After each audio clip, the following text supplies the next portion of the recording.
యేసుక్రీస్తు ప్రభువారి పరిశుద్ధ నామంలో అందరికీ ప్రేమ వందనాలు తెలియజేస్తున్నాను.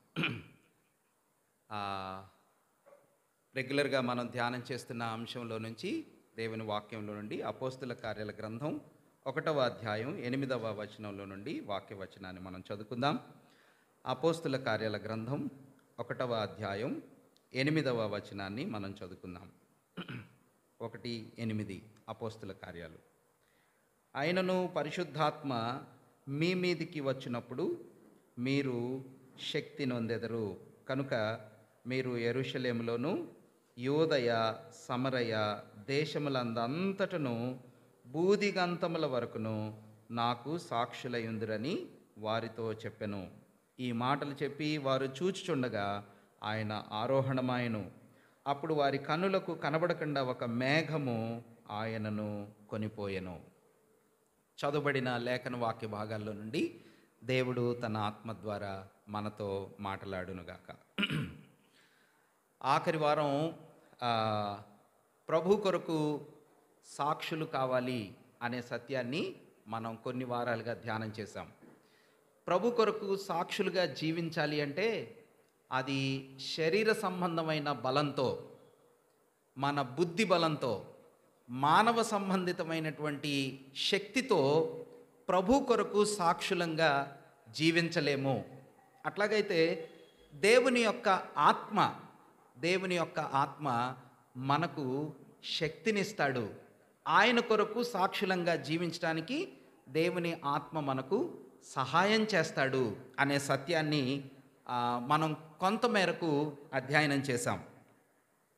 దానిలో దేవుని ఆత్మ ద్వారా బలపరచబడి, దేవుని ఆత్మ ద్వారా శక్తివంతులయ్యి ఎలాగ కొందరు భక్తులు పరిచర్య చేశారో, ఎలాగ కొందరు భక్తులు ఈ భూప్రపంచం మీదే దైవశక్తితో అసాధారణమైనటువంటి కార్యాలు చేశారో అనే సంగతులను కొంతమేరకు మనం పాత నిబంధన వెలుగులో కొందరి భక్తుల అనుభవాల్లో నుంచి మనం లాస్ట్ వీక్ గుర్తు చేసుకున్నాం. బ్రీఫ్గా నేను ఆ విషయాల్ని మీ మనసులోకి రీక్యాప్ చేస్తాను, జ్ఞాపకం చేస్తాను.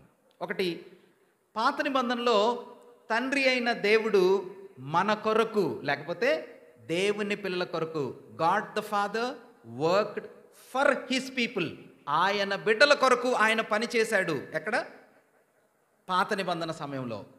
సువార్తలలో కుమారుడైన ప్రభువు ఆయన బిడ్డలతో, గాడ్ ఈజ్ విత్ అస్ కదా, ఆయన బిడ్డలతో ఉండి ఆయన పరిచర్య చేశాడు అని మనం చెప్పుకున్నాం. కానీ అపోస్తుల కార్యాల సమయం నుండి ఇప్పుడు మనం ధ్యానం చేయబోయేటటువంటి సంఘ యుగం అని పిలువబడే సమయం నుండి ఆత్మస్వరూపుడైన దేవుడు గాడ్ ఈజ్ ఇన్ అస్, మన లోపల ఉంటూ ఆయన పరిచర్య చేయబోతున్నాడు.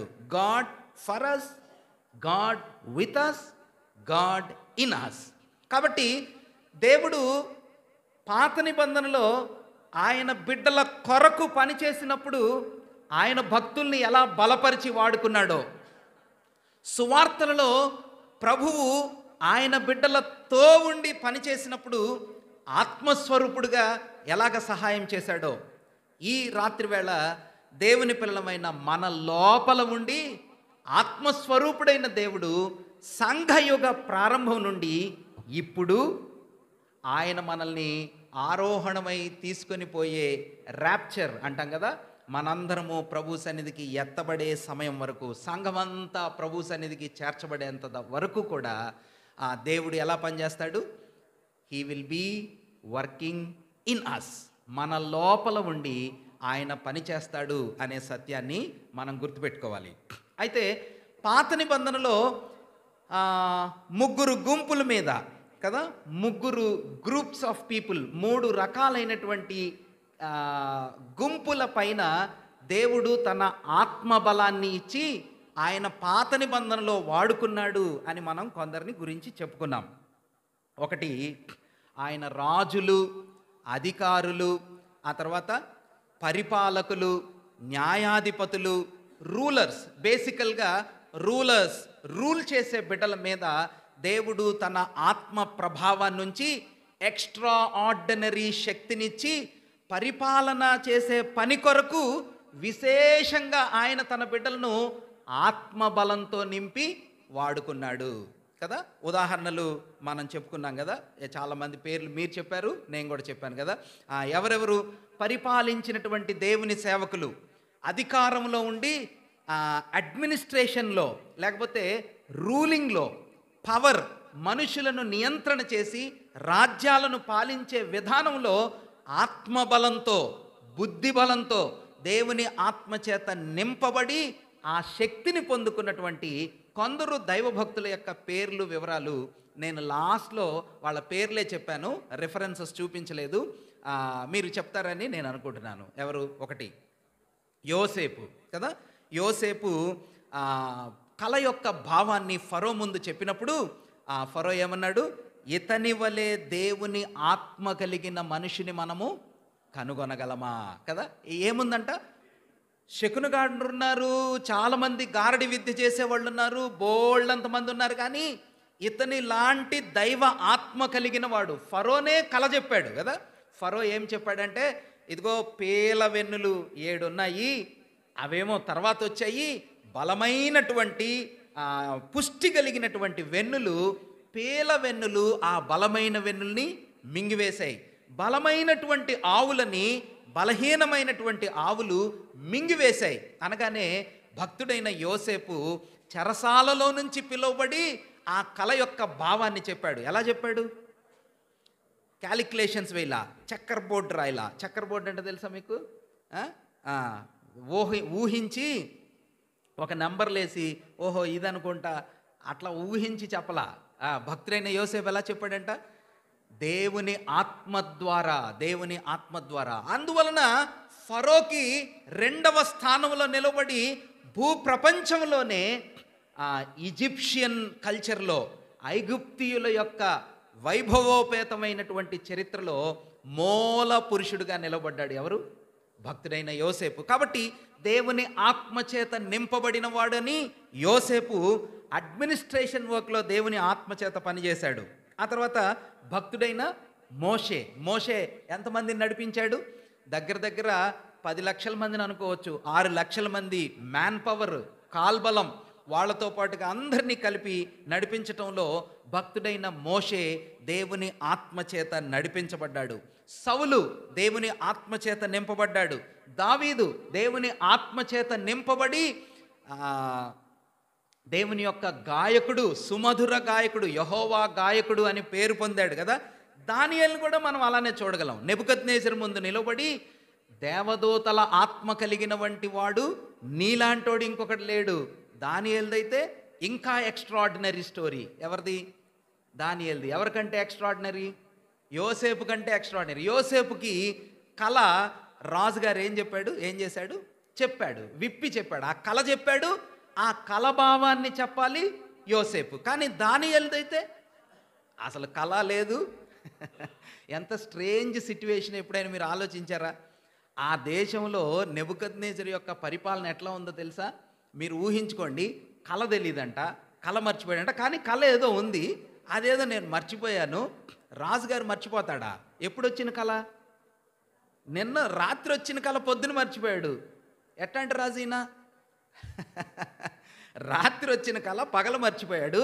పగల మొత్తాన్ని పిలిచి అంటున్నాడు, ఎవరైనా ఈ కళ భావం చెప్తే ఓకే, చెప్పకపోతే ఈ గ్రూప్ ఆఫ్ వైస్ పీపుల్, విజ్ఞానవంతులు, గారడి విద్య చేసేవాళ్ళు, ఎన్నో డబ్బులు ఖర్చు పెట్టి వీళ్ళని నేను పోషిస్తున్నాను అంటే మంచి ప్రైమ్ అసోసియేటెడ్ పీపుల్ అనమాట. ప్రిన్సిపల్ డైరెక్టరేట్, అతి ప్రాముఖ్యమైన స్థానాల్లో అధికారులుగా ఉన్న ఆ రాజ్యపాలకులందరినీ చంపుతానన్నాడు.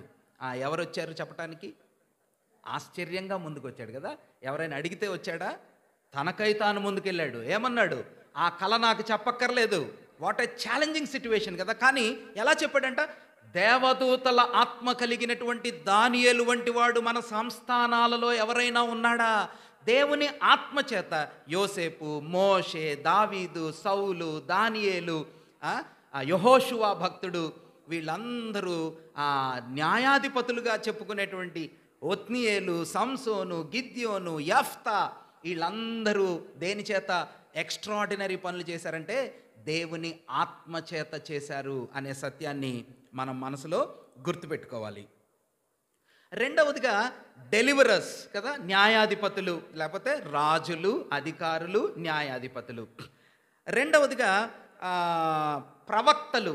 ఎలీషా మీద దేవుని ఆత్మ ద్వారా అభిషేకం జరిగింది కదా. ప్రవక్తలైనటువంటి ఏలియా దేవుని ఆత్మచేత నింపబడినవాడు, యెషయా ఆత్మచేత నింపబడినవాడు, ఇర్మియా ఆత్మ ద్వారా బలపరచబడినవాడు, యెహెజ్కేలు అయితే ఆత్మ ద్వారా పైకెత్తబడ్డాడు కదా. జుట్టు పట్టుకొని పైకి లేపాడంట ప్రభు, ఆత్మ ద్వారా లేపబడ్డాడు. భక్తుడైన యోహాను ఆత్మ ద్వారా పరవశుడయ్యాడు. యోవేలు ఆత్మ ద్వారా ప్రకటించాడు. మీకా ఆత్మ ద్వారా.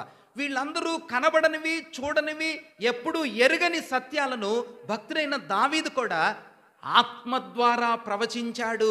ప్రవక్తలు దేవుని ఆత్మచేత నింపబడ్డారు, రాజులు దేవుని ఆత్మచేత నింపబడ్డారు, యాజకులు దేవుని ఆత్మచేత నింపబడ్డారు, న్యాయాధిపతులు దేవుని ఆత్మచేత నింపబడ్డారు. ఇంతకీ క్వశ్చన్ ఏంటంటే, ఇప్పుడు మరి దేవుడు ప్రకటిస్తున్నట్టుగా మన రక్షకుడైన యేసు ప్రభు వారు ఆరోహణమై వెళ్ళిపోవటానికి కొద్ది క్షణాల ముందే, లేకపోతే కొద్ది సమయం ముందే ఆయన చెప్తున్నాడు, నేను మీ మీదకి ఎవరిని పంపించబోతున్నాను? దేవుని ఆత్మను నేను మీ మీదకి పంపబోతున్నాను. మీరు యెరూషలేములోనే ఉండండి, ఎదురు చూడండి. దేవుని ఆత్మ మీ మీదకి వచ్చినప్పుడు మీరేమవుతారు? శక్తి పొందుతారు. ఇప్పుడు మరి మన మీద కూడా దేవుని ఆత్మ పంపబడినప్పుడు మనం కూడా సంసోనులాగా శక్తివంతులం అవుతామా? గిద్యోనులాగా శక్తివంతులం అవుతామా? దావీదులాగా శక్తివంతులం అవుతామా? మరి కలలు వస్తున్నాయి, కలభావాలు మనం చెప్పలేకపోతున్నామే. మన ఇంట్లో ఎవరికైనా కల వచ్చిందనుకోండి, కలభావాలు చెప్తారా లేదా మీరు? మా ఇంట్లో చెప్తారు. అవన్నీ కాదు, ఊరికినే అంటున్నాను. కళ ఇదనుకుంటా అదనుకుంటా. పాము కనిపించిందంటే కళలో ఖచ్చితంగా ఏంటిది అది? ఏదో అవన్నీ ఒట్టి మాటలే, అయ్యేం కాదు. పాము కనిపిస్తే సాతాను, ఎర్ర కలర్ కనిపిస్తే అది, తెల్ల కలర్ కనిపిస్తే పరిశుద్ధ, అవన్నీ ఒట్టిదే. కొత్త నిబంధనలు అయ్యేమి లేవు. అయ్యంతా మన ఊహ, మన నిద్రలో వచ్చేటటువంటి ఆలాపనలు. అంతేగాని కళలు, కళభావాలు, వాటిల్లో వచ్చే విషయాలు, విధానాలు ఆత్మీయతను సూచించే విషయాలుగా దేవుడు ఈ సమయంలో భక్తులకి చెప్పడు, వాక్యం ద్వారా ఆయన మాట్లాడతాడు. ఒకవేళ అలాగ ఏమన్నా అనిపించిందంటే, ఎక్కువగా ప్రభుతో మనం నిమగ్నమై ఉన్నప్పుడు కొన్ని సంగతులు సెన్సెస్ అంటారు కదా, సెన్స్. ఇప్పుడు మా బాబు రావటం లేట్ అయిందనుకోండి, నాకేమనిపిస్తుంది, ఏమన్నా అయిందేమో, సిక్స్త్ సెన్స్. అట్లా కొంత మనకి దేవునికి దగ్గరగా ఉన్నప్పుడు కొన్ని విషయాల్ని మనం ఊహించగలుగుతాం, అంచనా వేయగలుగుతాం, ఆత్మలో కొన్ని విషయాల్ని అర్థం చేసుకోగలుగుతాం. అంతేగాని కళలలో కలభావాలు, దానియల్లాగా అట్లాంటి శక్తులు ఇప్పుడు ఎవరికి లేవు. సరే, ఇంతకీ మరి దేవుని ఆత్మ చేత మనం కూడా నింపబడినప్పుడు, దేవుని ఆత్మ మరి మన మీదకు కూడా వచ్చినప్పుడు మనం కూడా సంసోనులాగా అవుతామా? సింహాన్ని చీల్చినట్టుగా, మరి నక్కలను పట్టుకున్నట్టుగా, 30 మందిని ఒకేసారి చంపినట్టుగా, 1000 మందిని ఒకేసారి చంపినట్టుగా, ఫిలిస్తీన్ని ఎదిరించినట్టుగా, గిద్యోనులాగా, యెఫ్తాలాగా మనం కూడా శక్తివంతులం అవుతామా? మోషేలాగా కొండ మీదకి వెళ్ళి ప్రభు దర్శనం పొందుకొని రాగలుగుతామా? ఆత్మచేత నింపబడినటువంటి పాత నిబంధన భక్తుల్లాగా మనం కూడా మరి అలాగే అవ్వాలి కదా. పరిశుద్ధాత్మ దేవుని యొక్క శక్తి పాత నిబంధన భక్తుల మీదకి వచ్చినప్పుడు వాళ్ళు ఎలా బిహేవ్ చేశారు? ఎలీషా ఉన్నాడు, భక్తుడైన ఎలీషా. ఎలీషా మీదకి దేవుని ఆత్మ ప్రభావం ఉంది. అందువల్ల ఎలీషా ఏం చేశాడు? నయమాన్ వచ్చాడు, నయమానికి ఏం చెప్పాడు? యొర్దానికి వెళ్ళు, స్నానం చేయి, 7 సార్లు మునుగు, పొమ్మన్నాడు. కుష్ఠవ్యాధి ఏమైపోయింది? ఎలీషాకి సిరియాలో, షోమ్రోన్లో ఉంటాడు ఈయన. సిరియా దేశంలో రాజుగారి గృహంలో రాజు ఏం మాట్లాడుకుంటాడో దమస్కులో ఎలీషా ఇక్కడుండి చెప్తాడు. మరి మనకు కూడా అలా ఉండాలి కదా, ఆత్మబలం. ఇప్పుడు పాత నిబంధనలోనే మరి దేవుని ఆత్మ వాళ్ళ మీద ఉన్నప్పుడు వాళ్ళకంత ప్రభావం, అంత శక్తి, అంత బలం, దైవికమైన శక్తి చేత వాళ్ళు నింపబడి అంత గొప్పగా వాళ్ళు పనిచేసినప్పుడు మరి ఇప్పుడు కొత్త నిబంధనలో ప్రభు అంటున్నాడు వాళ్ళ మీద టెంపరీగా వచ్చి వెళ్తేనే వాళ్ళకి అంత బలం ఉంటే మరి మన మీద బలం ఎలా ఉండాలా? మరి మన మీద లేదే. ఉందా ఎవరికైనా? సంసోన్ లాగా ఉన్నారు ఎవరైనా?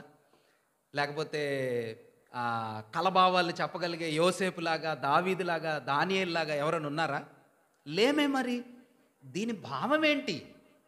పాత నిబంధనలో దేవుని ఆత్మ ప్రక్రియకు, క్రొత్త నిబంధనలో ప్రభువు వాగ్దానం చేసి దేవుని ఆత్మ మీ మీదకి వస్తాడు, మీరు శక్తి పొందుతారు, యోదయ సమరయ భూదిగంతాలకు వెళ్ళి నన్ను గురించి మీరు సాక్షులుగా నా కొరకు జీవిస్తారు.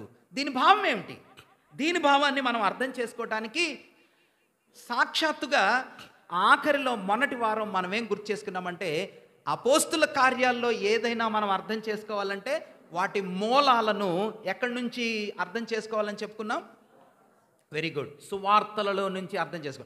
The continuation of the gospels is the actions in the book of Acts. సువార్తలలో నుంచి జరుగుతూ వచ్చి కొనసాగింప చేయబడే ప్రక్రియే అపోస్తుల కార్యాల్లో సత్యం, సంఘంలో సత్యం. సువార్తలలో నుంచి జరుగుతూ వచ్చింది. ఆయన చేయుటకును బోధించుటకును ఆరంభించినటువంటి కార్యాలు ఇదిగో ఇప్పుడు కూడా జరుగుతూనే ఉండాలా, ఇప్పుడు కూడా జరుగుతూనే ఉంటాయి, ఇప్పుడు కూడా కొనసాగుతూనే ఉంటాయి. అది అపోస్తుల కార్యాల గ్రంథంలో ఉండే సత్యం. అట్లాగైతే ఇప్పుడు ఆ సత్యాన్ని వీళ్ళు ఎలాగా, ఎందులో నుంచి చూస్తున్నారు, ఎవరిలో నుంచి చూస్తున్నారు, ఎక్కడ చూస్తున్నారు?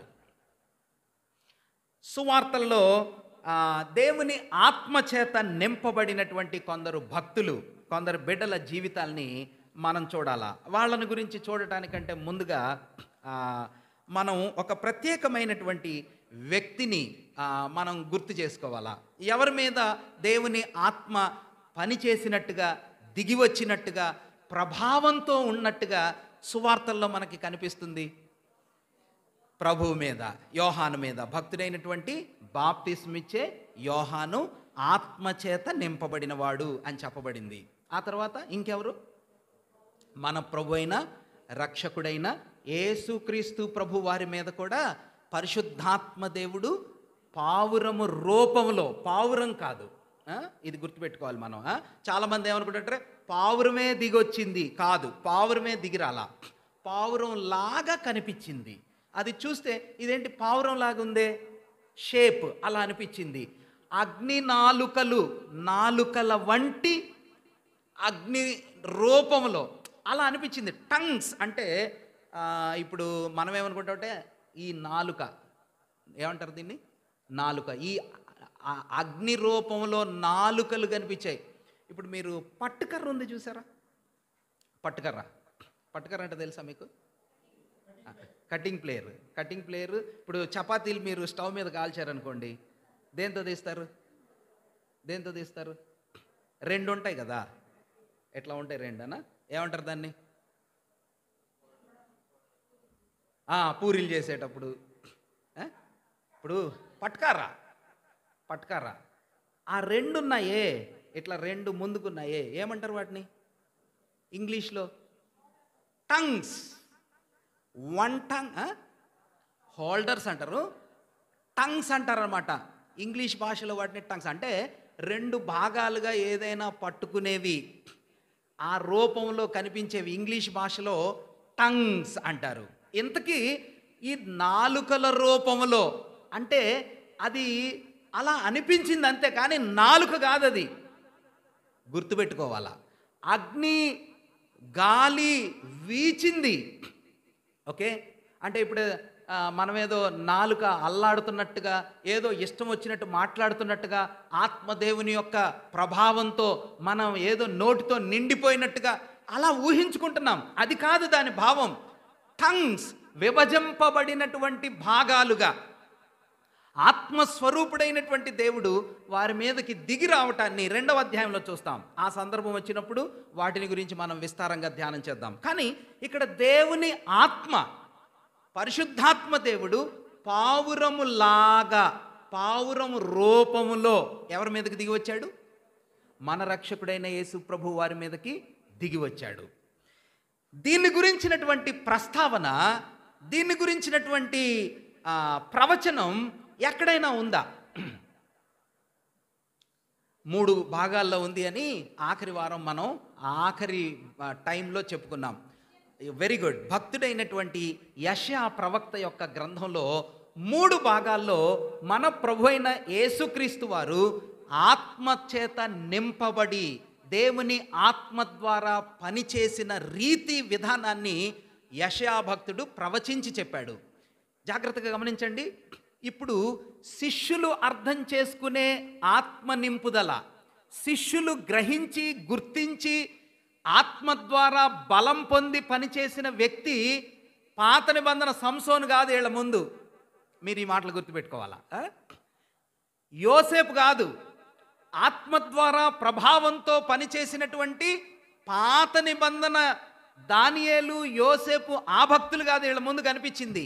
శిష్యులతో ప్రభు మాట్లాడుతున్నప్పుడు పరిశుద్ధాత్ముడు మీ మీదకి వస్తాడు, మీరు శక్తి పొందుతారు అని చెప్పినప్పుడు శిష్యుల ఇమ్మీడియట్ రిఫరెన్స్ ఆఫ్ రిమెంబరెన్స్, వీళ్ళ మనసుల్లో వెంటనే గుర్తొచ్చే వ్యక్తి, సంఘటన, సందర్భం ఏంటిది అంటే బాప్తీసం తీసుకునేటప్పుడు మన ప్రభు మీద పరిశుద్ధాత్మ దేవుడు దిగి వచ్చాడు.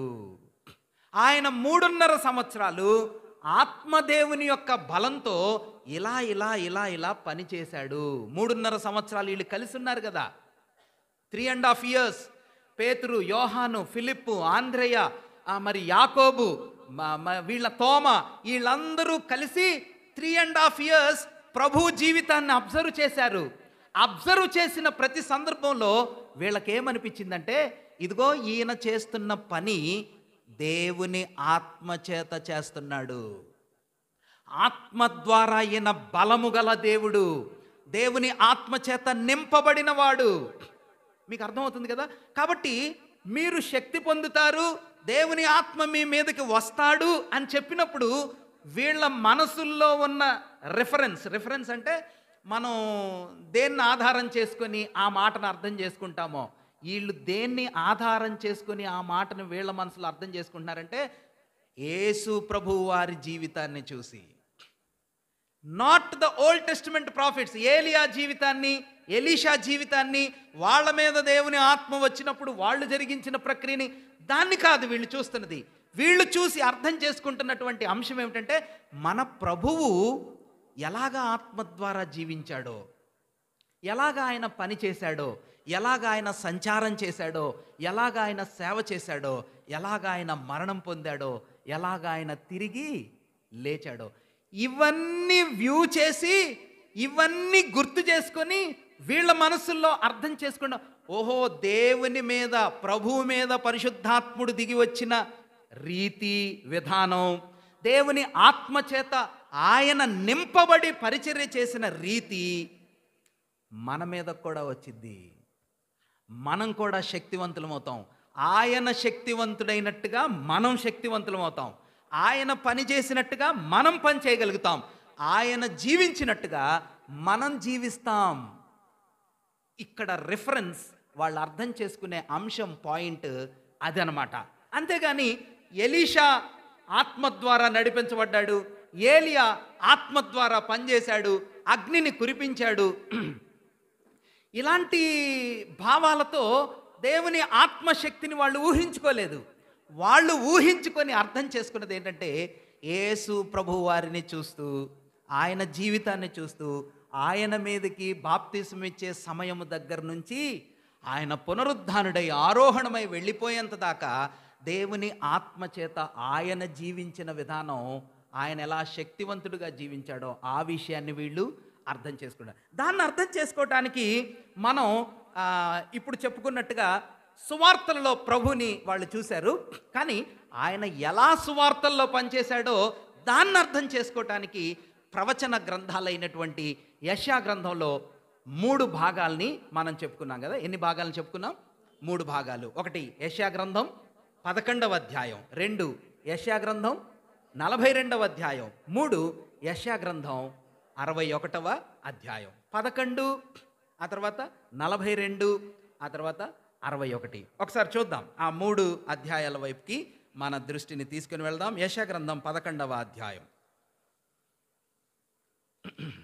యెషయా గ్రంథం 11వ అధ్యాయం చూడండి. యెషయా గ్రంథం 11వ అధ్యాయం మొదటి నుండి క్రిందకి కొన్ని వచనాల్ని నేను చదువుతున్నాను. యెషయా గ్రంథం 11:1. యెషయి మొద్దు నుండి ఎవరు పుడతారు? చిగురు పుట్టును, వాని వేరుల నుండి అంకురము ఎదిగి ఫలించును.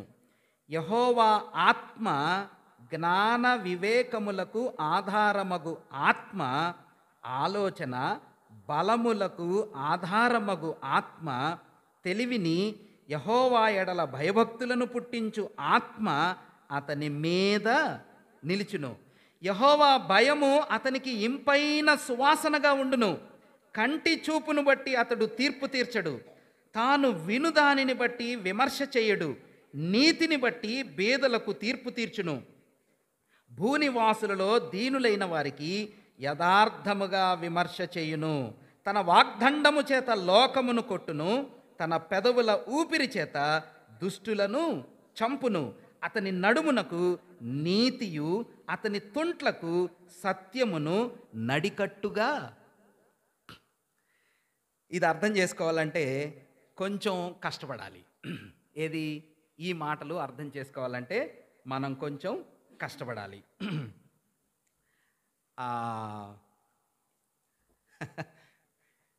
యెషయా గ్రంథంలో ఆ సారాంశాల్ని మనం బైబిల్ అధ్యయన కార్యక్రమంలో కూడా లాస్ట్ ఇయర్ బైబిల్ స్టడీలో యెషయా గ్రంథాన్ని మనం చక్కగా ధ్యానం చేశాం.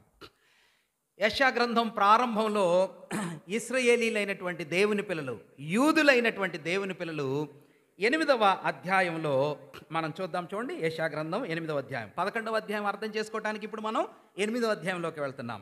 8:5, యెషయా గ్రంథం 8:5. మరియు యెహోవా ఇంకను నాతో ఇలాగు సెలవిచ్చెను, ఈ జనులు మెల్లగా పారు షిలోహు నీళ్లు వద్దని చెప్పి రెజీనును బట్టియు రెమల్యా కుమారుని బట్టియు సంతోషించుచున్నారు.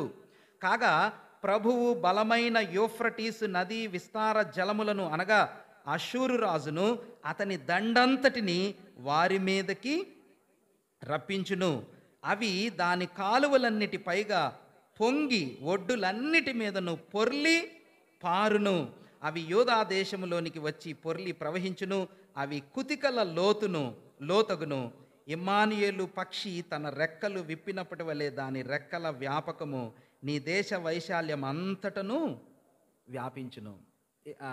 అవి చదువుతూ అధ్యయనం చేస్తే బాగుంటుంది, కానీ మీ ఏకాగ్రత వాటి మీద ఉండటం కోసం నేనే వాటిలో ఉన్న విషయాల్ని సింపుల్గా మీకు చెప్పడానికి ప్రయత్నం చేస్తాను. దేవుని పిల్లలైనటువంటి యూదులు అంటే యోధా ప్రజలు, ఇశ్రాయేలు ప్రజలు 3 తప్పులు చేశారు అని 8వ అధ్యాయంలో చెప్పాడు. ఎన్ని తప్పులు చేశారంట? 3 తప్పులు చేశారు. ఒకటి ఇప్పుడు మనం చదివినటువంటి తప్పు. ఏం తప్పు అంటే, వాళ్ళు షిలోహు నీళ్ళని వదిలిపెట్టి యూఫ్రటీసు నీళ్ళని కోరుకున్నారు. దీన్ని మనం బైబిల్ క్లాస్లో కూడా చాలా చక్కగా విన్నాం, అర్థం చేసుకున్నాం, మీకు జ్ఞాపకం ఉందని నేను అనుకుంటున్నాను. ఏం చేశారంట? షిలోహు నీళ్లు వద్దని యూఫ్రటీస్ నీళ్లు కోరుకున్నారు. అంటే ఏంటి దాని అర్థం? ఇవన్నీ అర్థం చేసుకోవాలంటే మనం యోధా దేశానికి వెళ్ళాలా. యోధా దేశానికి వెళ్ళి వాళ్ళ జియోగ్రఫీ, వాళ్ళ పరిస్థితులు అవన్నీ మనం అర్థం చేసుకోవాలి. అప్పుడే ఇవి మనకు అర్థమవుతాయి. ఊరికి అవి చదువుకుంటూ పోతే అర్థం కావు. ఇశ్రాయేల్ దేశం 2 భాగాలుగా ఉంటుంది కదా. పై భాగాన్ని ఏమంటాము? పై భాగాన్ని ఇశ్రాయేల్ దేశం అంటాం, క్రింద భాగాన్ని యోధా దేశం అంటాం. ఇప్పుడు యోధా దేశంలో పరిస్థితిని ఈయన ఎక్స్ప్లెయిన్ చేస్తున్నాడు. యోధా దేశంలో ఆహాజు అనే ఒక రాజు ఉన్నాడు. ఎవరు?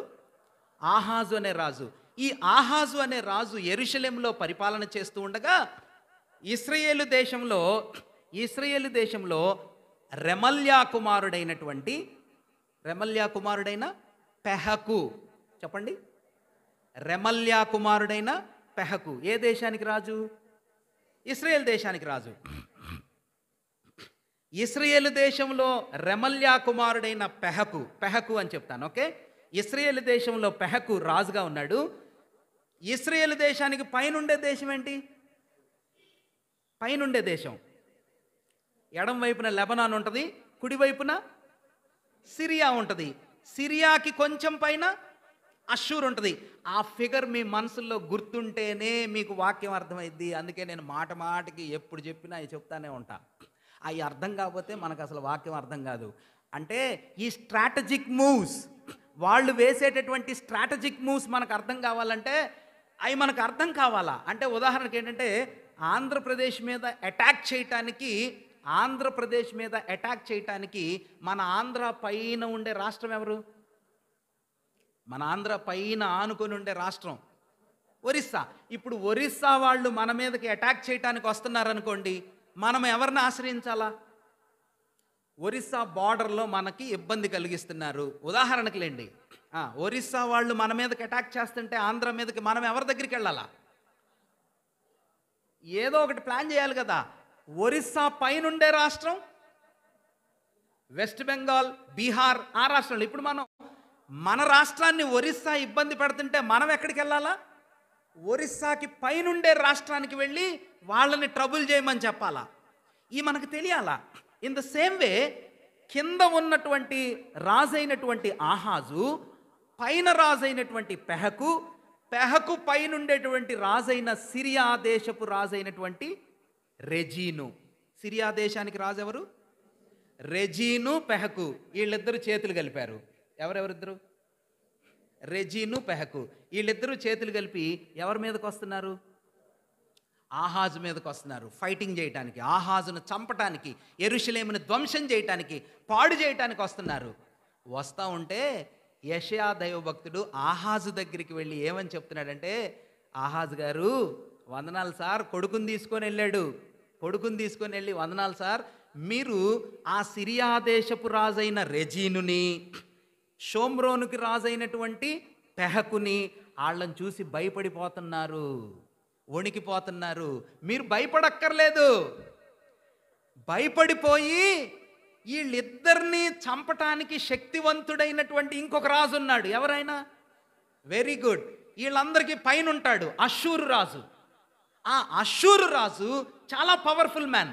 అందుకని ఈ ఆహాజ్ ఏం చేశాడంటే, కింద నుంచి అష్షూరుకి వెళ్ళి అష్షూరుకి దూతల్ని పంపించి, అష్షూరు రాజుకి యెహోవా మందిరంలో ఉండే సంపదంతా పంపించి ఈ పెహకుని, రెజీనుని చంపమని చెప్పాడు. అమ్మ మీకు అర్థమవుతుందా? చంపమని చెప్పాడు. అప్పుడు ఆ అష్షూరు రాజు వచ్చి పెహకుని, రెజీనుని ఏం చేశాడు? చంపాడు. చంపితే అప్పుడు మనకు ఆనందంగా ఉంటుందా, దుఃఖంగా ఉంటుందా? మనమే అనుకోండి, మనమే ఒకవేళ ఆహాజు ప్లేస్లో ఉన్నాం, రాజు అయినటువంటి ఆహాజు ప్లేస్లో మనమే ఉన్నాం. ఇప్పుడు మన మీదకి పైన ఇద్దరు రాష్ట్రాలోళ్ళు, దేశాలోళ్ళు, రెజీను, పెహకు మన మీదకి అటాక్ చేయాలని వస్తుంటే మనకి శక్తి లేదని అంతకంటే పెద్ద దేశమైనటువంటి అష్షూరు దేశానికి దూతలను పంపించి, అంటే రాయబారులను పంపించి, అరే వీళ్ళిద్దరిని కొట్టండిరా, చంపండిరా అని చెప్పాం. ఆడొచ్చి అష్షూరుడొచ్చి పెహకుని, రెజీనిని చంపాడు. చంపితే మనం అష్షూరు వాడితో ఎలా ఉంటాం? ఫ్రెండ్లీగా ఉంటాం కదా. మన ఫ్రెండ్ ఆడు, ఎందుకంటే మనం చెప్పినట్టుగా వీళ్ళిద్దరిని వాడు చంపాడు. ఇప్పుడు మనం చక్కగా హ్యాపీగా చప్పట్లు కొట్టి అష్షూరు రాజు యొక్క పవర్కి, బలానికి మనం ఏం చేస్తాం? ఇష్టపడతాం, ఫ్రెండ్షిప్ చేస్తాం. ఎగ్జాక్ట్గా యెషయా అదే చెప్తున్నాడు ఇక్కడ. రెజీను చచ్చిపోయాడు, పెహకు చచ్చిపోయాడు, వాళ్ళకలా జరిగిందని మీరు చూసి సంతోషపడుతున్నారు యోధా ప్రజలారా. మీరేం కోరుకుంటున్నారంటే స్వచ్ఛంగా పారే షిలోహు నీళ్ల లాంటి దేవుని యొక్క ప్రసన్నతను వదిలిపెట్టి, దేవుని యొక్క ప్రసన్నతను వదిలిపెట్టి అష్షూరు దేశాన్ని, అష్షూరు రాజుని వాక్యంలో భక్తుడైన యెషయా దేంతో పోల్చి చెప్పాడంటే యూఫ్రటీసు నదితో పోల్చి చెప్పాడు. యూఫ్రటీసు నది మీ మీదకి నదిగా రావటం కాదు, అది ఒక ప్రవాహంలాగా మీ మీదకి వస్తే ఎలా ఉంటుంది? గట్ల మీద నుంచి పొంగి పొర్లి వరదలాగా వస్తే ఎలా ఉంటుంది? మీ పరిస్థితి అలా అయ్యిద్ది. నువ్వు అష్షూరుని నమ్ముకుంటున్నావే, అష్షూరుడికి డబ్బులు ఇచ్చి, లంచం ఇచ్చి, వాడు నాకు సహాయం చేస్తాడు, సిరియా వాడిని ఇశ్రాయేలు రాజుని చంపాడని నువ్వు సంతోషపడుతున్నావే, ఆహాజు జాగ్రత్త. నువ్వు యెహోవాని వదిలిపెట్టి, దేవుణ్ణి వదిలిపెట్టి, నువ్వు షిలోహు నీళ్ల లాంటి మెల్లగా ఆనందంగా చక్కగా ప్రవహించే దేవుని శాంతిని వదిలిపెట్టి యుద్ధాన్ని కోరుకుంటున్నావు. కన్యక గర్భవతి కుమారుని కనును, ఆయనకు ఇమ్మానుయేలు ఎప్పుడు చెప్పాడు ఆ మాట? అప్పుడే చెప్పింది. ఇప్పుడు నేను చెప్పానే ఆ సందర్భంలోనే. 7వ అధ్యాయం చూడండి. 7వ అధ్యాయం 7-9 చదవటానికి ముందుగా 7వ అధ్యాయం 7వ వచనాన్ని మనం చదువుదాం. అయితే ప్రభువైన యెహోవా ఇలాగ సెలవిచ్చుచున్నాడు, ఆ మాట నిలవదు.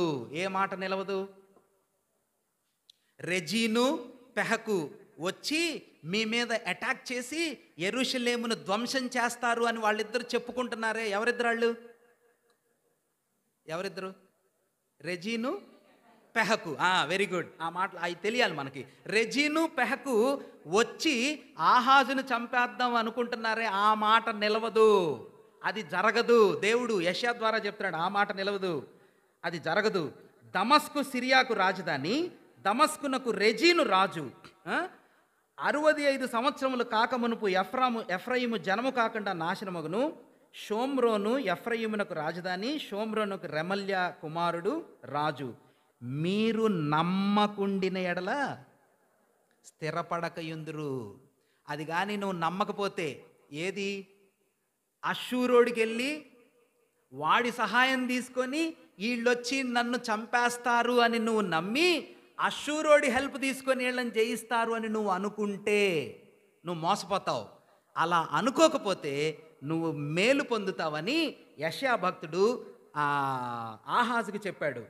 అప్పుడు ఆహాజ్ అన్నాడు, నాకు కష్టంగా ఉంది ఇది నమ్మటం అన్నాడు. ఏది నమ్మటం?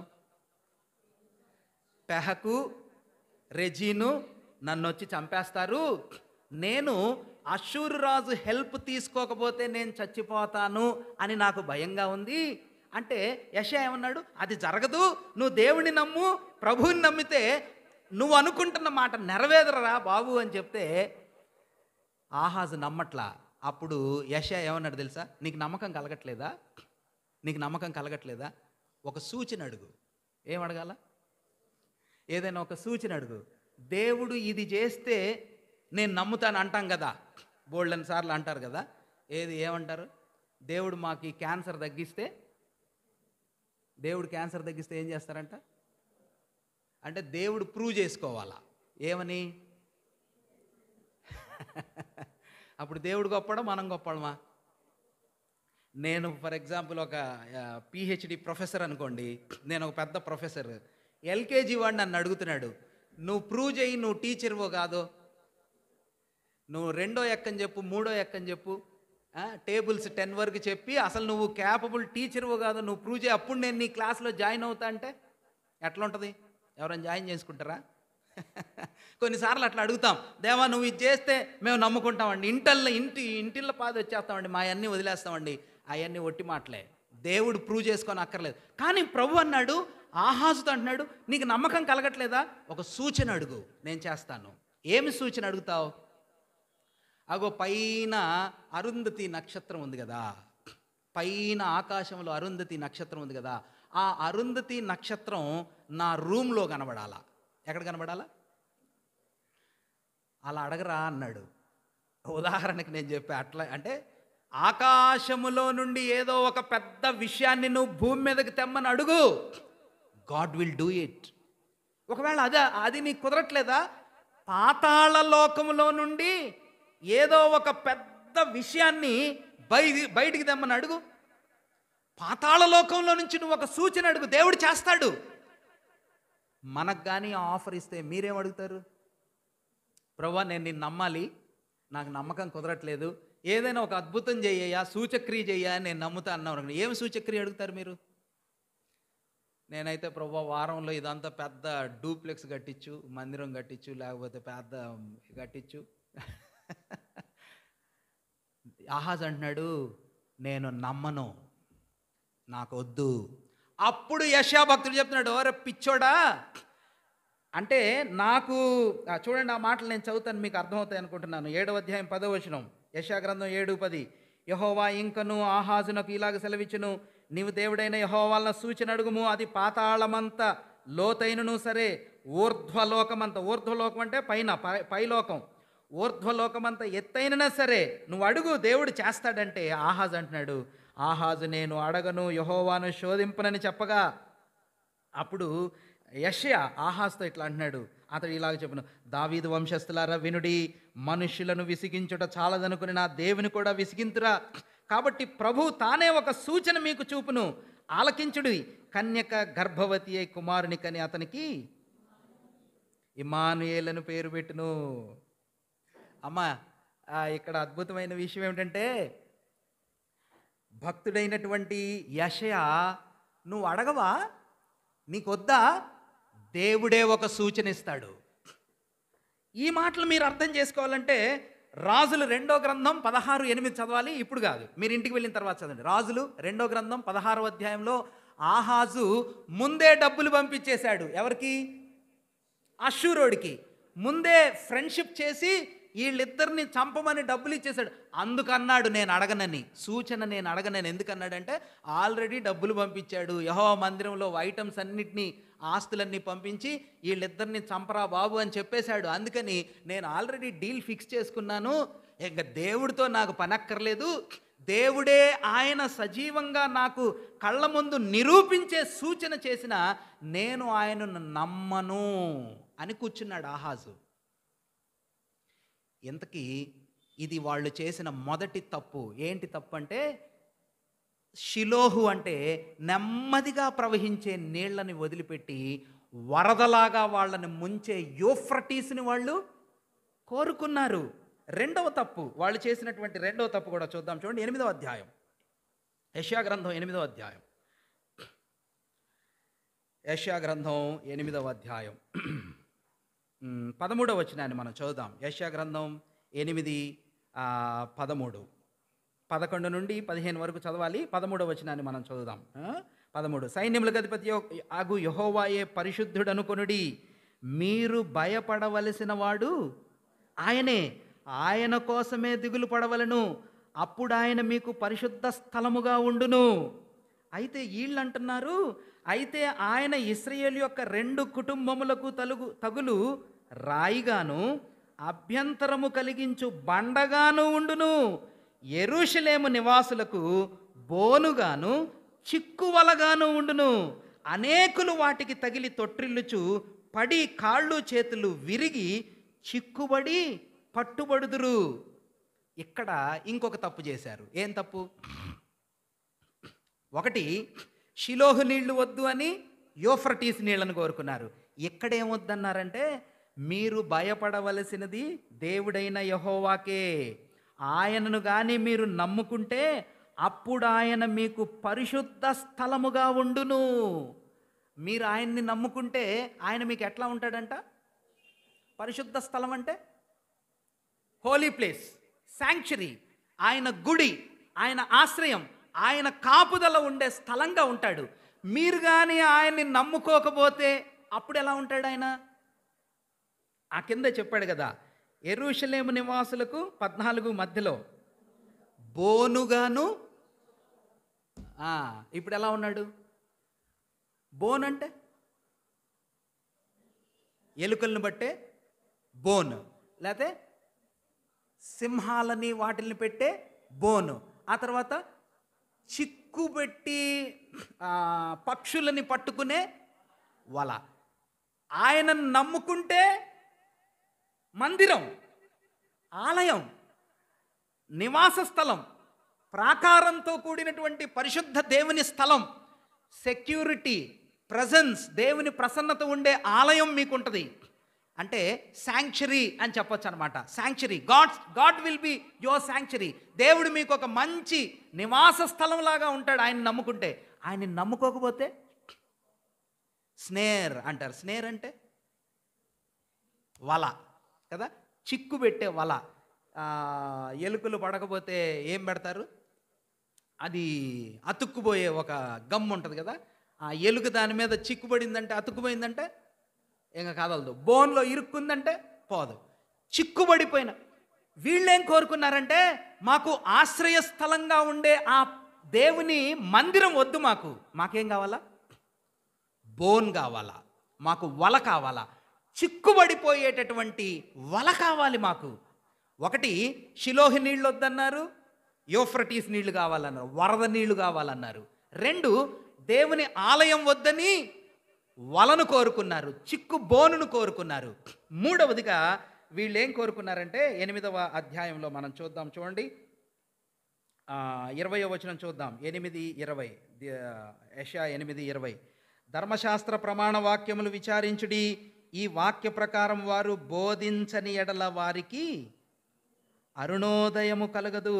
19వ వచనం చూడండి, వారు మిమ్మును చూచి కర్ణపిచాచి గలవారి యొద్దకును కిచకిచలాడి గొణుగు మంత్రయజ్ఞుల యొద్దకును వెళ్ళి విచారించుడని చెప్పినప్పుడు జనులు తమ దేవుని యొద్దనే విచారింపవద్దా?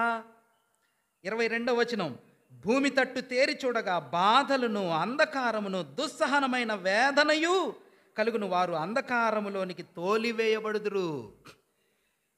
మీకు ఏమైనా అర్థమైందా? ఇవి కొంచెం కష్టంగా ఉంటాయి.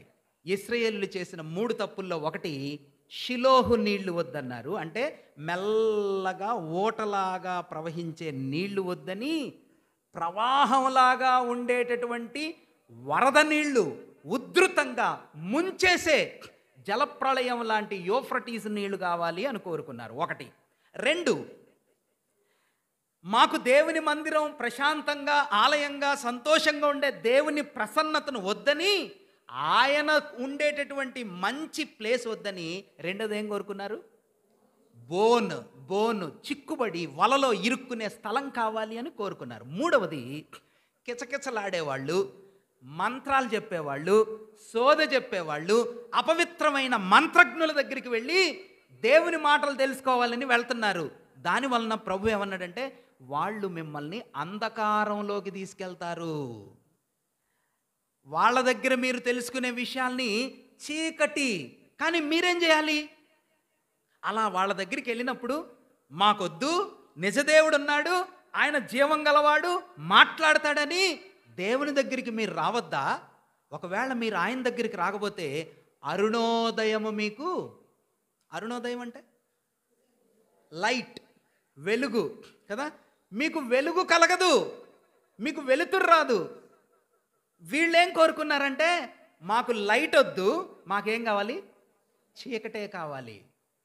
మీకు అర్థమైంది కదా? ఇప్పుడు 3 తప్పులు చేశారు. ఏం తప్పులు?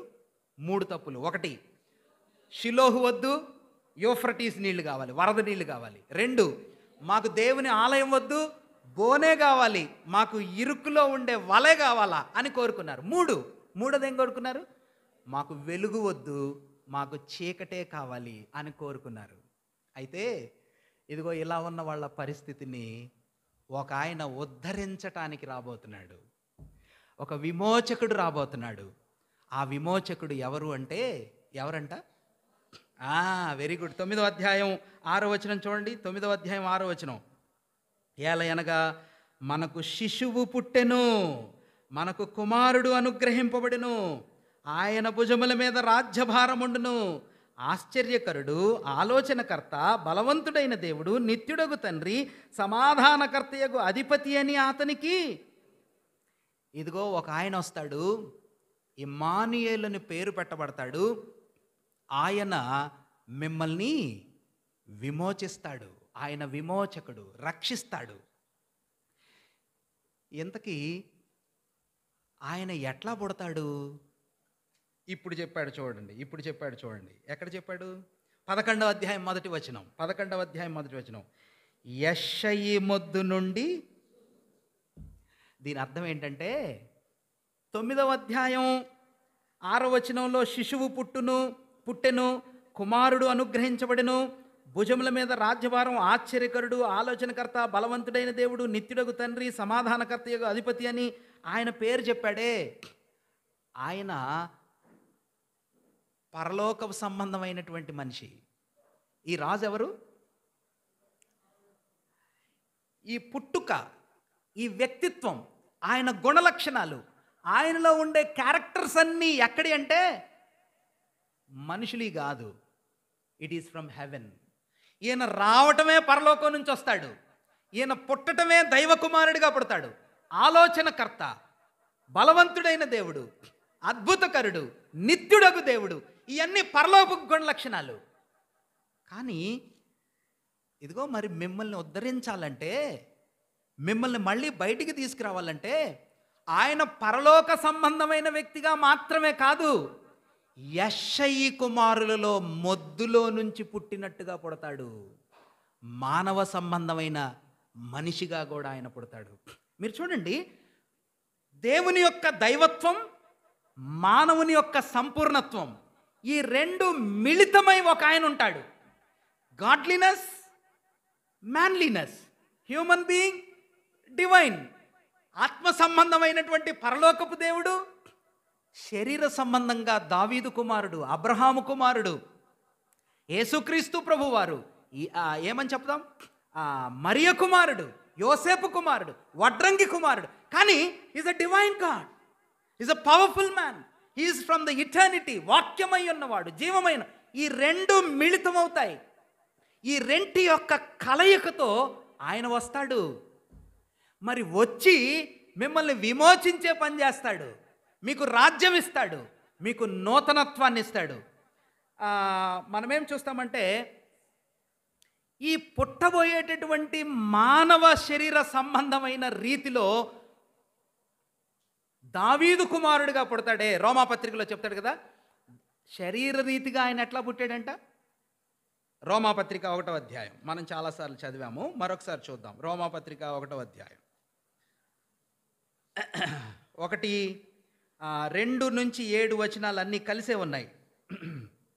2 నుంచి 7 వచనాలు అన్నీ కలిసే ఉన్నాయి. మధ్యలో నుంచి నేను చదువుతున్నాను.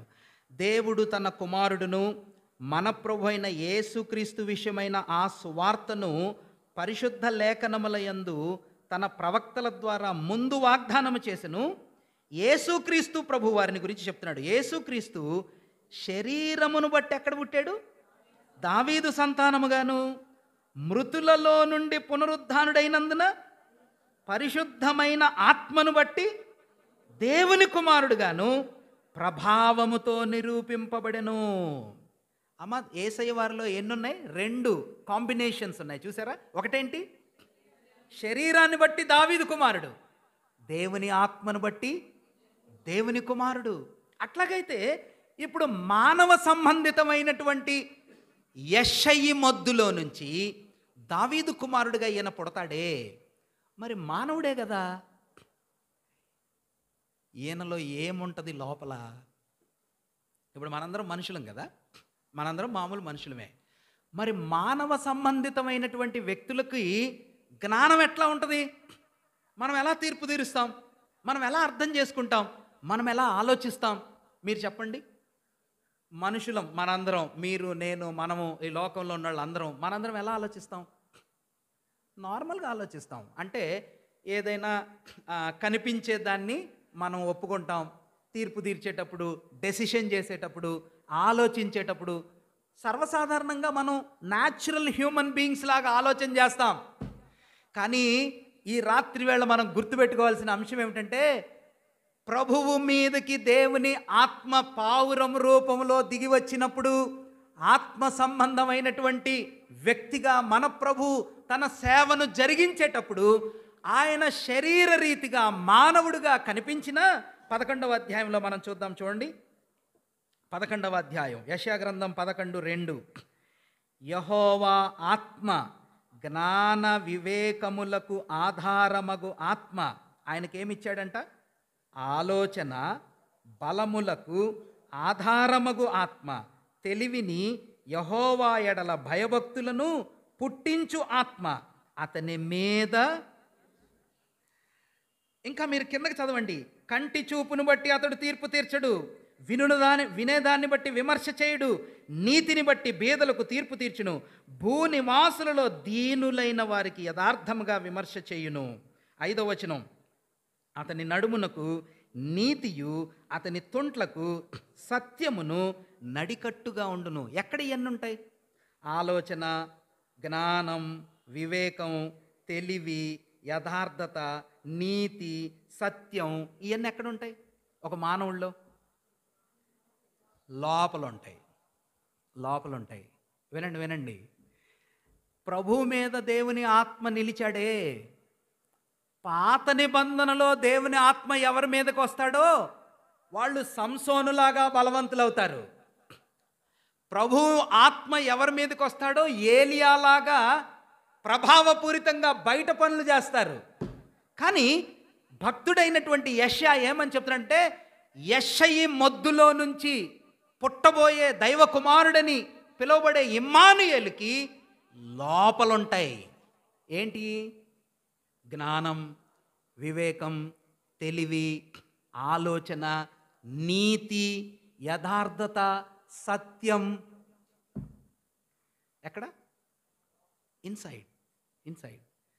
అమ్మ, దేవుని ఆత్మ మీ మీదకి వస్తాడు, మీరు శక్తి పొందుతారు అన్నాడే. ఏమి శక్తి మన మీదకి వచ్చేది? ఏమి శక్తి వస్తుంది? ప్రభువుకు వచ్చిన శక్తి. ప్రభువుకి ఎలాంటి శక్తి? ఆయన ఆత్మ ద్వారా నింపబడినప్పుడు ఆయనలో ఆలోచన, వివేకము, జ్ఞానము, తెలివి, ఆ తర్వాత యథార్థత, సత్యం, నీతి, వీటితో నింపబడ్డాడు ఆయన. అందుకనే అక్కడ ఒక దివ్యమైన మాట రాసింది, ఆయన కంటి చూపుతో తీర్పు తీర్చడు, వెలిచూపుతో ఆయన తీర్పు తీర్చడు. మరి దేంతో తీరుస్తాడంట?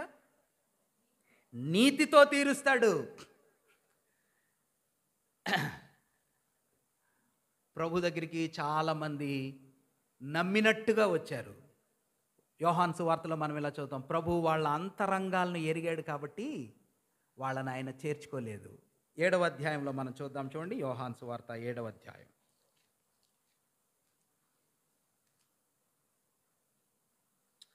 7వ అధ్యాయం 24వ వచనాన్ని మనం చూద్దాం. 7:24. వెలిచూపును బట్టి తీర్పు తీర్చక న్యాయమైన తీర్పు తీర్చండి అని ప్రభువే శాస్త్రులు పరిచయులకు చెప్తా ఉన్నాడు. అవన్నీ చదివితే చాలా బాగుంటాయి, సమయం ఎక్కువైపోతుంది. ప్రభు, శాస్త్రులు, పరిచయులు ఆయన్ని చంపటానికి చూస్తున్నప్పుడు నా మీద మీరు ఎందుకు ఆగ్రహం చూపిస్తున్నారంటే వాళ్ళు చెప్తున్నారు, నువ్వు ఇలా అంటున్నావు, దైవ సమానుడు అంటున్నావు. అయితే ప్రభు అంటున్నాడు, నా పనులు, నా సాక్ష్యం, నా జీవితం, నా విధానం, నా తలంపులు, నా మాటలు, నా ప్రవర్తన మీకేం అర్థం కావట్లేదా? బయట విషయాలనే చూస్తున్నారా? వాళ్ళు చెప్పేవి వీళ్ళు చెప్పేయో చూస్తున్నారా?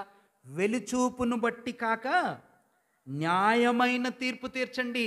ఇదిగో దేవుని ఆత్మ ద్వారా ప్రభువారు నియంత్రణ చేయబడి నింపబడినప్పుడు దేవుని ఆత్మతో పనిచేసినటువంటి మన ప్రభువు లోపల శక్తి పొందాడు.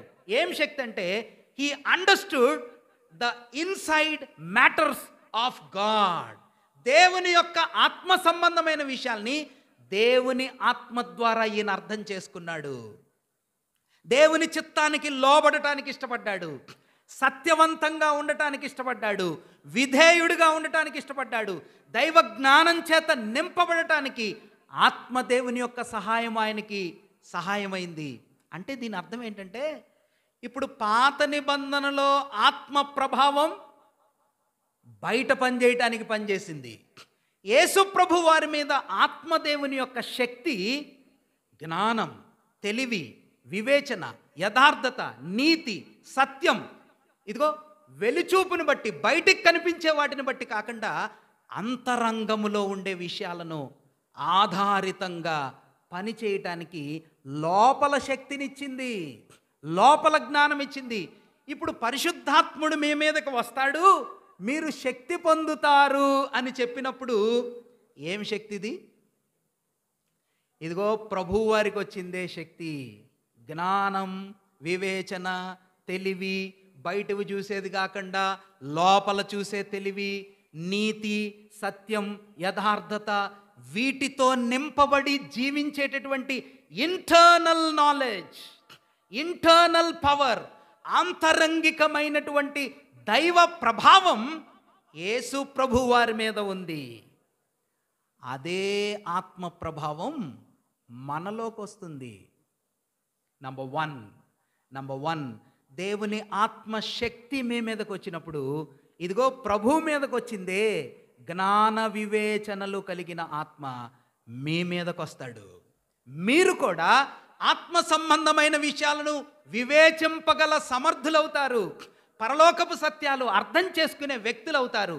న్యాయవంతమైన విషయాలను తీర్పు తీర్చేటప్పుడు, అంటే ఎనలైజ్ చేసేటప్పుడు, బయటికి కనిపించే విషయాలను కాకుండా ఆంతరంగికమైన విషయాలను ఆధారం చేసుకొని న్యాయబద్ధంగా వివేచించగలిగే శక్తి మీకు వస్తుంది. నంబర్ 1, మొదటిది లోపల మీరు జ్ఞానవంతులవుతారు. ఓకే. నంబర్ 2, రెండో విషయాన్ని కూడా మనం చూద్దాం. ఆత్మదేవుని యొక్క శక్తితో మన ప్రభువు ఇంకా ఎలా పనిచేశాడో, ఏం పనిచేశాడో మనం చూద్దాం. 42వ అధ్యాయం, యెషయా గ్రంథం 42వ అధ్యాయం.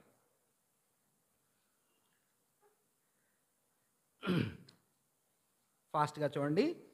ఇదిగో నేను ఆదుకొను నా సేవకుడు, నేను ఏర్పరచుకొనినవాడు, నా ప్రాణమునకు ప్రియుడు, అతని యందు నా ఆత్మను ఉంచి ఉన్నాను. అతడు అన్యజనులకు న్యాయము కనుపరచును. అతడు కేకలు వేయడు, అరువడు, తన కంఠస్వరము వీధిలో వినబడనీయడు. నలిగిన రెల్లును అతడు విరువడు, మకమకలాడుచున్న జనపనార ఒత్తిని ఆర్పడు. అతడు సత్యమును అనుసరించి న్యాయము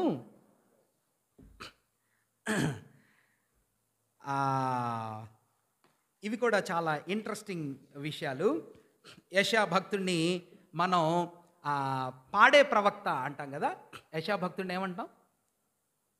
పాటలు పాడే ప్రవక్త. ఆయన గ్రంథంలో చాలా కీర్తనలు ఉన్నాయి కదా, మీకు తెలుసా? యెషయా గ్రంథంలో చాలా కీర్తనలు ఉన్నాయి. ఆయన పాడుతూ ప్రభువుని గురించి ప్రవచించాడు. ఒక కీర్తన చెప్తారా? యెషయా భక్తుడు పాడే ప్రవక్త, కీర్తించి కీర్తనలతో ప్రభువుని గురించి చెప్పే ప్రవక్త.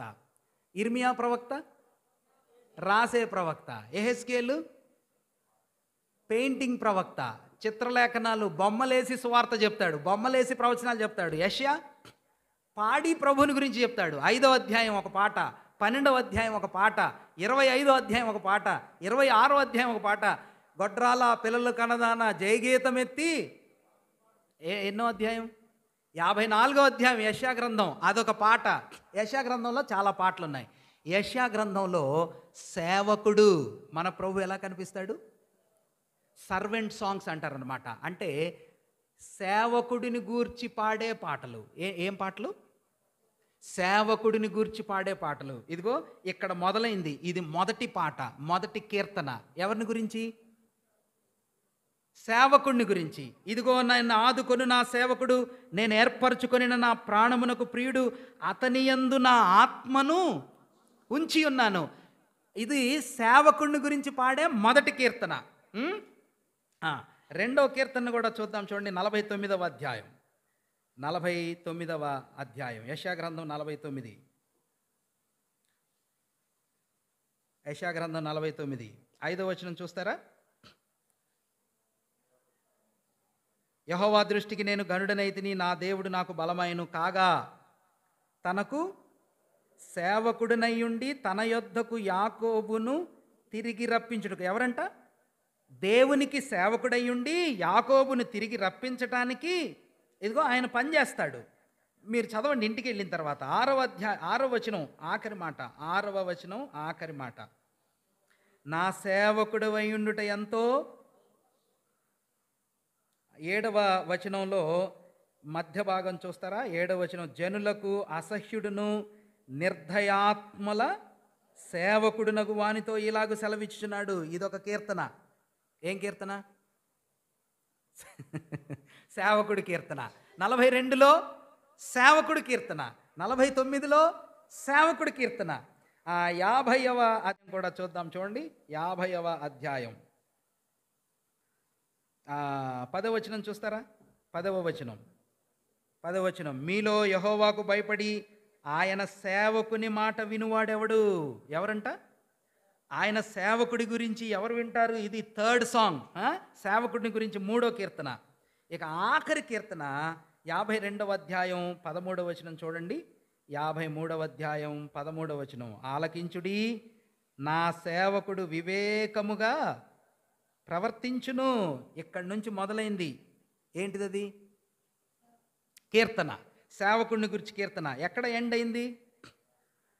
53:12లో ఎండ్ అయింది. ఎక్కడ ఎండ్ అయింది?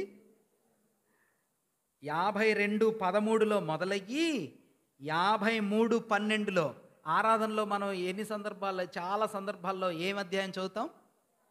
53 చదువుతాం కదా. అంటే అది ఏం కీర్తన అనమాట?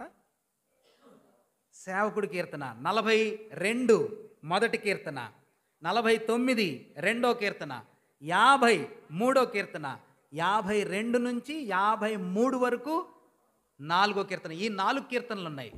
ఇప్పుడు విషయం ఏమిటంటే, ఇదిగో భక్తుడైన యెషయా ఆయన కీర్తనను గురించి ఏమని చెప్తున్నాడంటే, 42వ అధ్యాయంలో అతని యందు నా ఆత్మను ఉంచి ఉన్నాను. 42 మధ్యలో నేను ఆదుకొని నా సేవకుడు, నేను ఏర్పరచుకుని నా ప్రియుడు, అతని యందు నా ఆత్మను. అతడు అన్యజనులకు న్యాయం కనబరచును. అతడు ఏం చేస్తాడంట? కేకలు వేయడు, అరవడు, కంఠస్వరము వీధిలో వినబడనియ్యడు, నలిగిన రెల్లును విరువడు, మకమకలాడుచున్న వత్తిని ఆర్పడు.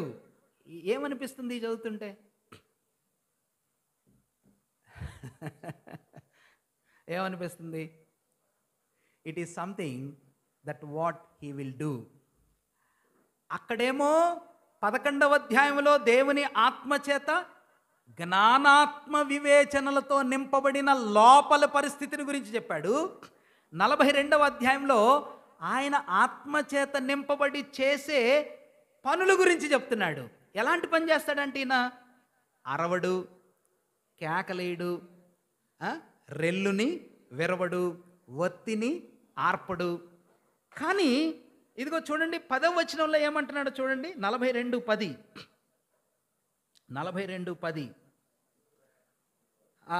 ద్వీపములారా, మధ్యలో నుంచి నేను చదువుతున్నాను. ద్వీపములారా, ద్వీప నివాసులారా, యెహోవాకు క్రొత్త గీతము పాడుడి. 11వ వచనం. అరణ్యమును దాని పురములను, కేదారు నివాసు గ్రామములను ఎలా పాడాలంట? బిగ్గరగా పాడవలెను. పర్వతముల శిఖరముల నుండి వారు కేకలు వేయుదురు. ఈయన ఎలా పనిచేశాడు? సేవకుడేమో మీరు క్యాచ్ చేయలా. సేవకుడేమో అరవలా, సేవకుడేమో కేకలు వేయలా, సేవకుడు కంఠస్వరం వినబడలా. ఆయన వలన దీవించబడిన వాళ్ళు కేకలు పెడుతున్నారు, అరుస్తున్నారు, పాటలు పాడుతున్నారు. మీకు అర్థం కాలేదా? ప్రభువు ఆయన సేవ మౌనంగా, దీనుడుగా, బయటికి కనబడకుండా, రహస్యంగా, మెల్లగా, దీనత్వంతో 3.5 సంవత్సరాల ఆయన జీవిత సేవా విధానం ఉందే. It is all actions, no words. పదాలు ఎక్కువ లేవు, బోధలు ఎక్కువ లేవు, గంభీరంగా కనిపించే మైకులు లేవు. ఈ సేవకుని యొక్క పని మౌనంగా, దీనంగా, సైలెంట్గా, దయతో కూడినదిగా. రెల్లుని విరవడు, ఒత్తిని ఆర్పడు. విలువలేనివవి. రెల్లుకి విలువ లేదు, ఒత్తికి విలువ లేదు. రెల్లుని మహావృక్షాలుగా నాటుతాడు, ఒత్తిని వెలిగే ప్రకాశమానమైన జ్యోతులుగా మారుస్తాడు. ఈయన సేవ వలన విజయాలు ఉంటాయి, కానీ ఆయన సేవలో ఏమీ అంత పెద్ద బయటికి కనిపించే సౌండ్ లేదు.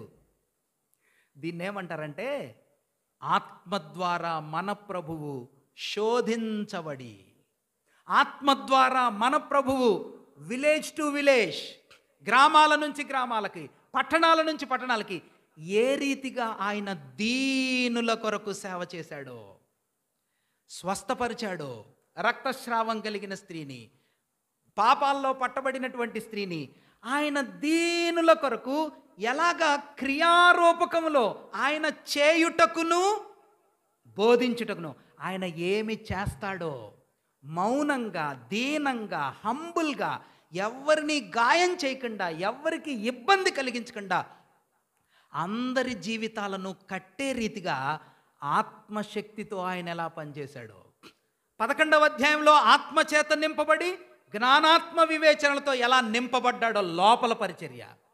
బయట 42వ అధ్యాయంలో సేవకుడు, పనివాడు, హంబుల్, దాసుడు మాట్లాడు ఎక్కువ, పనిచేస్తానే ఉంటాడు. ఎలా పనిచేస్తాడు? అరుపులు వినబడవు, సౌండ్ వినబడదు, ఆత్మ ద్వారా పనిచేస్తాడు. 9:30 అయిపోయింది. 61వ అధ్యాయం కూడా చూద్దాం, చూడండి. 61, యెషయా గ్రంథం 61. ప్రభువగు యెహోవా ఆత్మ నా మీదకి వచ్చినప్పుడు దీనులకు సువార్తమానము ప్రకటించుటకు యెహోవా నన్ను అభిషేకించెను. నలిగిన హృదయములు గలవారిని దృఢపరచుటకును, చెరలోనున్న వారికి విడుదలను, బంధింపబడిన వారికి విముక్తిని ప్రకటించుటకును, యెహోవా హితవత్సరమును మన దేవుని ప్రతిదండన దినమును ప్రకటించుటకును. ఇక మీరు కిందకి చదవండి, చాలా అద్భుతంగా ఉంటుంది. యెహోవా నాటిన చెట్లనియు వారికి పేరు పెట్టబడును. ఆఖరిలో నేను చదివాను 3వ వచనం. ఇక్కడ ఏమి యాక్షన్ ఎక్కువ ఫోకస్డ్గా కనిపిస్తుంది? మీరు అలసిపోయి ఉన్నారు, ఆన్సర్ చెప్పలేరులేండి. ప్రకటించటం. 61:1లో ప్రభు అంటున్నాడు, దేవుని ఆత్మ నా మీదకి వచ్చిన దీనులకు సువార్త ప్రకటించుటకు కదా, విముక్తిని ప్రకటించుటకు, ప్రతిదండనను ప్రకటించుటకు. ఇక్కడేంటిది? స్పీకింగ్. 41లో డూయింగ్. 61లో స్పీకింగ్ వర్డ్స్. 42లో వర్క్స్. 61లో వర్డ్స్. 11లో లోపల జ్ఞానం. దేవుని ఆత్మ శక్తివంతంగా మనల్ని ఎలా చేస్తాడంటే, పాత నిబంధనలో ఏలియాలాగా కాదు, పాత నిబంధనలో ఎలీషాలాగా కాదు, పాత నిబంధనలో సంసోన్లాగా కాదు, కలల భావాలు చెప్పే ఆత్మశక్తి కాదు, లేకపోతే చేతులెత్తి ప్రార్థన చేసి పడేసేది కాదు, లేపేది కాదు. దేవుని ఆత్మ మీ మీదకి వచ్చినప్పుడు మీరు అంతరంగములో దైవజ్ఞానం చేత నింపబడతారు. దేవుని ప్రత్యక్షతలు మీకు అర్థమవుతాయి. న్యాయమైన విషయాలు, సత్యమైన విషయాలు, నీతివంతమైన విషయాలు, పరలోకపు మర్మాలు ఆత్మ ద్వారా మీకు అర్థమవుతాయి. రెండవది, మీరు సేవ చేసే విధానం ఉందే, మౌనంగా, సింపుల్గా, హంబుల్గా. యేసయ్య సేవలో ఎదురుదాడులు ఉన్నాయా లేవా? గాయాలు ఉన్నాయా లేవా? అవమానాలు ఉన్నాయా లేవా? మీకు కూడా ఉంటాయి. మరి మేము ఆత్మశక్తితో ఉన్నాం కదా, అన్నీ మా ముందు ఓడిపోవాలి కదా? కాదు. అదిగో ఆత్మచేత నింపబడిన సేవకుడు ఎలా ఉన్నాడు? ఆయనలాగానే మీరుంటారు. ఆత్మచేత నింపబడిన దేవుని యొక్క ప్రీచర్, ప్రవక్త, వర్డ్స్ ప్రకటించేవాడు ఎలా ఉన్నాడు? ఇక్కడ ఆయన ఏం ప్రకటిస్తున్నాడంట? దీనులకు సువార్త, నలిగిన హృదయాలకు. ఇదిగోండి, మనం చెప్పే మాటలు, సువార్త ప్రకటన, మన బోధలు, మన వాక్యాలు, మన పరిచర్య, నోటితో చేసే పరిచర్య ఎలా ఉంటుందంట? ఆత్మచేత నింపబడిన వారి పరిచర్య. నలిగిన వాడు అంటే దాని భావాన్ని ఏమని రాశారంటే, ఒక షిప్ వెళ్తుందనుకోండి, ఆ షిప్ వెళ్తూ ఉంటే తుఫాను వచ్చింది. ఆ తుఫాను వచ్చినప్పుడు ఆ షిప్ యొక్క తెర, దాని ప్లేట్స్, పలకలన్నీ ఏమైపోయినాయి అంట? ఇరిగిపోయినాయి. ఇప్పుడు ఆ షిప్ని ఏమంటారు? అలాగా చెదిరిపోయి, ఇరిగిపోయి, పాడైపోయినటువంటి ఓడని మనం ఏమంటాం? పాడైపోయింది. నలిగిన వాడు అంటే అలాగా. ఇంకొక అర్థాన్ని రాశాడు. వైన్ అనే గ్రీక్ మంచి పండితుడు, ఆయన ఏమని రాశారంటే, ఒకవేళ ఒక జంతువు ఇంకొక క్రూర మృగం ఒక సాధు జంతువుని అటాక్ చేసి దాని శరీరాన్ని చీల్చిందనుకోండి, గుండె కూడా ఏమైపోయింది? చల్లా చెదరైపోయింది కదా. నలిగిన జీవితం అంటే అదంట. నలిగిన స్థితిలో ఉన్నవాడికి ఆత్మచేత నింపబడిన వాడు ఏం చెప్తాడంట? కడతాడు. బంధకాలన్నాడే, బంధకాలన్నాడే. బోన్లో ఇరుక్కున్నారు కదా 8వ అధ్యాయంలో. బోను కావాలి, మాకు స్నేర్ కావాలి, వలలో కావాలని ఇరుక్కున్నారే, వాళ్ళకి గుడ్డివాడికి కళ్ళు తెరవటం, బోన్లో ఇరుక్కున్నోడికి తలుపులు తెరవటం. ఏంటిది పరిచర్య? నోటితో చేసే పరిచర్య. అయ్యా అమ్మ, దేవుని పిల్లలమైన మన జీవితాల్లో దేవుని ఆత్మచేత మనము నింపబడినప్పుడు, పరిశుద్ధాత్మ దేవుడు మన మీదకి వచ్చినప్పుడు, మనం శక్తివంతులమైనప్పుడు, ఒకటి మన లోపల ఆత్మబలం వచ్చింది. మన పరిచర్యలో, పనులలో హంబుల్గా, సింపుల్గా దేవుని పని చేసే బలం వచ్చింది. నెక్స్ట్ మన నోటితో ఆయన మాటలు చెప్పడానికి బలం వచ్చింది. ప్రభు చిత్తమైతే దాన్ని ఇంకొంచెం మనం అర్థం చేసుకోవాలి. నెక్స్ట్ వీక్ చెప్తాను. నా దగ్గర ఒక మంచి పుస్తకం ఉంది, keeper of the spring. Keeper of the spring అంటే ఒక జల సెలయేరు లాంటి ప్రవాహాన్ని సేఫ్గా చూసేటటువంటి ఒక మంచి వ్యక్తి యొక్క కీపర్, అంటే దాన్ని కాపాడేటటువంటి ఒక వ్యక్తి.